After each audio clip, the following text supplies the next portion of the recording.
Hi, my name is Nairi. I'm running an adoption support channel. Today, we're going to talk about changing names, identity, and adoption, whether it's a good idea, whether it's a bad idea, and actually unpick it a little. So I'm going to give you some reasons why you would, reasons why you wouldn't, and a few tips at the end.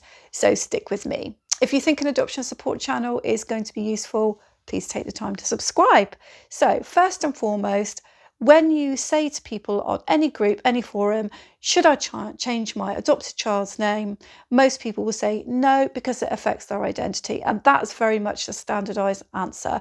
People become quite upset about the subject and you normally just get a no. So I'm going to just unpick it a little bit more for you, why people say no and what your options are.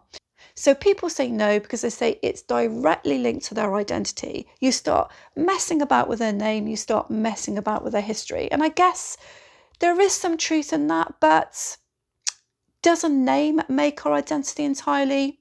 In my opinion, it doesn't. Let's have a look at the reasons why you wouldn't change a child's name. So if you want to keep that birth connection, that birth history alive, then you wouldn't change their name.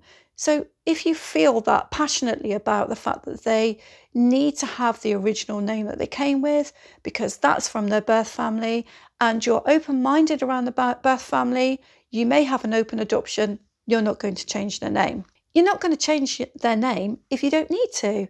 I mean, why would you?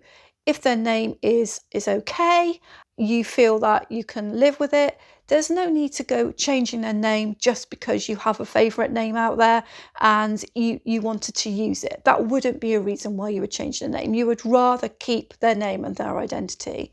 And another reason why you wouldn't change their name, they are already responding to their name. So if they're 1 year or older, you may not change their name because they're going to know their name, they're going to respond to it, and that is now forming part of their identity. So those are the reasons why you wouldn't change their name. And you will find a lot of resistance to name changing from social workers. It's not encouraged. Reasons why you might change their name. Now, this could be a situation where the family is highly abusive, highly risky, and the name is quite identifiable. So you don't want the child to be tracked down, and therefore you're doing it for the safety of the child. That's a good reason to do it, and I have come across instances where that has happened. Another reason why you might change the name is because it's a strange name. Sometimes families will give children very, very strange names, almost not a name. You've got to be able to live with it because you're going to be living with the child for good into adulthood. And so if you think you can't live with it, that would be a good reason to change the name. Finally, you just hate the name. You really hate it. It's just a name that reminds you of something bad, or you just really, really don't like it. It's just really, you just don't like it. And that's not a great reason for changing the name, but the reality is if you want to, you can. You're going to be the parent. So those are the reasons why you may change your name. So what are the ways that you can try to work around this if you're not entirely happy? I know somebody who did this and I thought it was quite effective. The child had a very, very unusual name. It was almost a made-up name. And so they chose a name which sounded very similar but wasn't the same. So they sort of tweaked it and turned it into a name that they were comfortable with. Another thing that you can do is keep their first birth name and give them a middle name.